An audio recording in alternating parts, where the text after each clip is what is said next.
गरजवंत मराठा समाजाशी मनोज जरांगे पाटील यांचा संवाद. पश्चिम महाराष्ट्रातील कुणबी गॅझेटसह विविध प्रश्नांवर अशोक शिंदे यांच्या शंभूराजे हॉटेल येथे चर्चा आयोजित. कोल्हापूर दौऱ्यावर जात असताना गरजवंत मराठा समाजाचे नेते मनोज जरांगे पाटील यांनी सांगली जिल्ह्यातील गरजवंत मराठा समाजाच्या पदाधिकारी व कार्यकर्त्यांशी संवाद साधला. भोसे तालुका मिरज येथील अशोक शिंदे यांच्या शंभूराजे हॉटेलमध्ये हा संवाद कार्यक्रम पार पडला.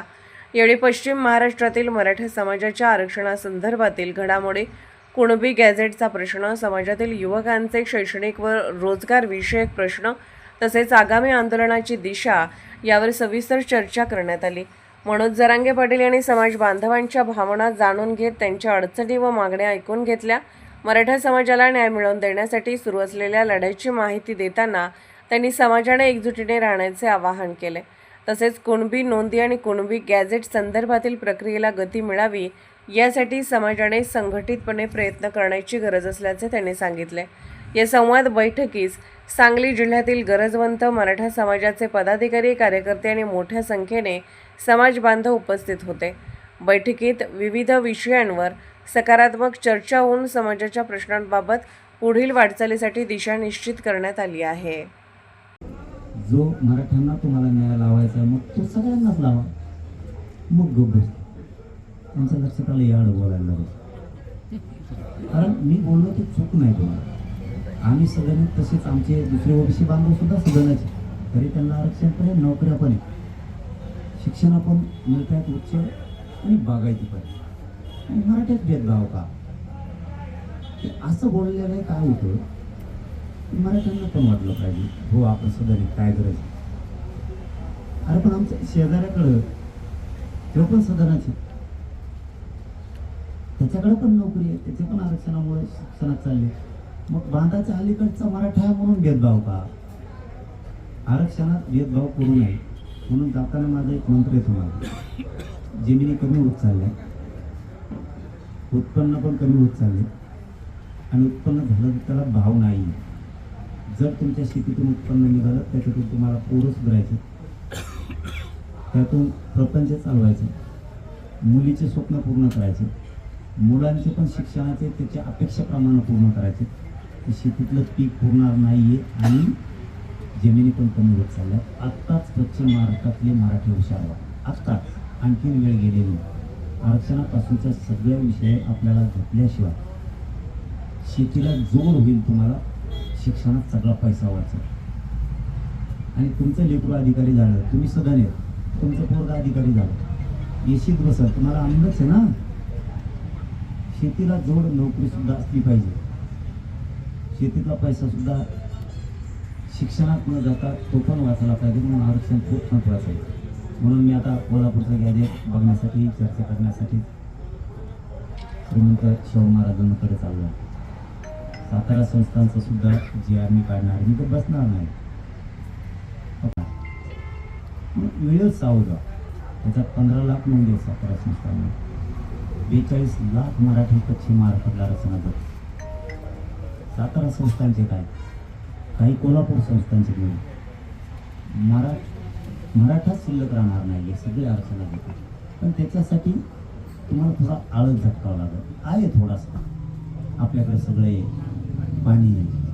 तुम्ही पुढच्या पिढीचा विचार करा. आज जर तुमच्याकडे 10 एकर जमीन असेल तर तुम्ही 70 वर्षे फक्त पुढे जा. 70 वर्षे पुढे जा. तुमच्या एकट्याचे नातू, तुमचा मुलगा, पंतू हे धरून 50 माणसं झालेली असते. 7 पिढ्या. तुम्हीच गुन्हा 10 एकरचे 50 जणाला कसं वाटून द्यायचं. म्हणून आणखीन पण वेळ नाही गेली. आत्ताच सगळे सावध व्हा. आरक्षण ही खूप मोठा विषय.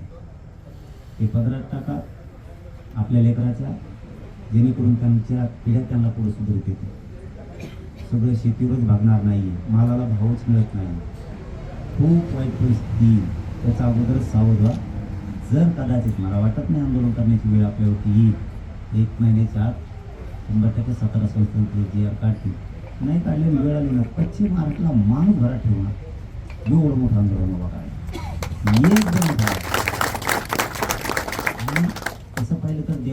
तुम्हाला काही कमी केलेलं नाही. तुमचे कष्ट त्याच्या जीवावरती खूप तुम्हाला देवाने पण दिलं.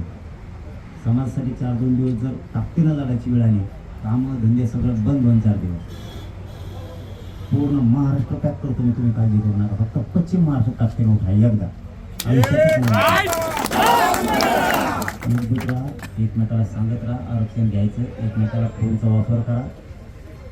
व्हॉट्सअप फेसबुक बघण्यापेक्षा आपल्या मोबाईलमध्ये जेवढे नंबर आहेत तेवढ्या नंबरला फोन करून सांगायचं. वेळ आली तर सगळ्या मराठ्यांनी घराच्या बाहेर पडायचं. मोबाईल नुसता खिशात ठेवायला आणि बघण्यासाठी नाही. यूट्यूब आणि तुमच्या एकाच्या मोबाईलमध्ये 2-3 हजार नंबर आहेत आणि ते नंबर तुम्ही जे सेव्ह केले ते बिना ओळखीचा एकही नंबर नाही आहे. असा माणूस नाही की तो म्हणतोय माझ्या मोबाईलमध्ये ह्यो नंबर क्लिक केला आहे पण ह्यो कुणाचा आहे मला माहीत नाही. असा माणूसच नाही. कारण बिना ओळखीचा नंबर आपण सेव्ह करतच नाही आहे. कुणीतरी पाहुणारावळा असेल, कुणी मित्र असेल, सगळ्यांना तीच चळवळ सुरू करायची जी मी पाठीमागच्या 2 वर्षात केली. रात्रंदिवस मोबाईलवरती आपल्या समाजाच्या हिताच्या पोस्ट टाकायचं. म्हणजे त्यांनी जागृती होती आणि समाज फिटून उठतो सगळा. आणि पश्चिम महाराष्ट्राला उठावंच लागणार आहे. पुन्हा आपल्या मदतीला कोणी नाही, एकमेकाच्या अंगावर घालतात नाही. पश्चिम महाराष्ट्र मराठवाड्याच्या अंगावर, मराठवाडा विदर्भाच्या अंगावरती, खानदेश उत्तर महाराष्ट्राच्या, पश्चिम महाराष्ट्राच्या अंगावरती, कोकण पश्चिम महाराष्ट्रावरती सोडायचा, मुंबई सगळ्यावरती सोडायचं. हे यांचे उद्योग आहे. आपल्या डोळ्यासमोर आपल्या लेकरा बाळाचं हित ठेवा एवढाच मी तुम्हाला शब्द सांगतो आणि एकजूट राहा. सांगतो. धन्यवाद. मला खूप लाभ द्यायचा आहे.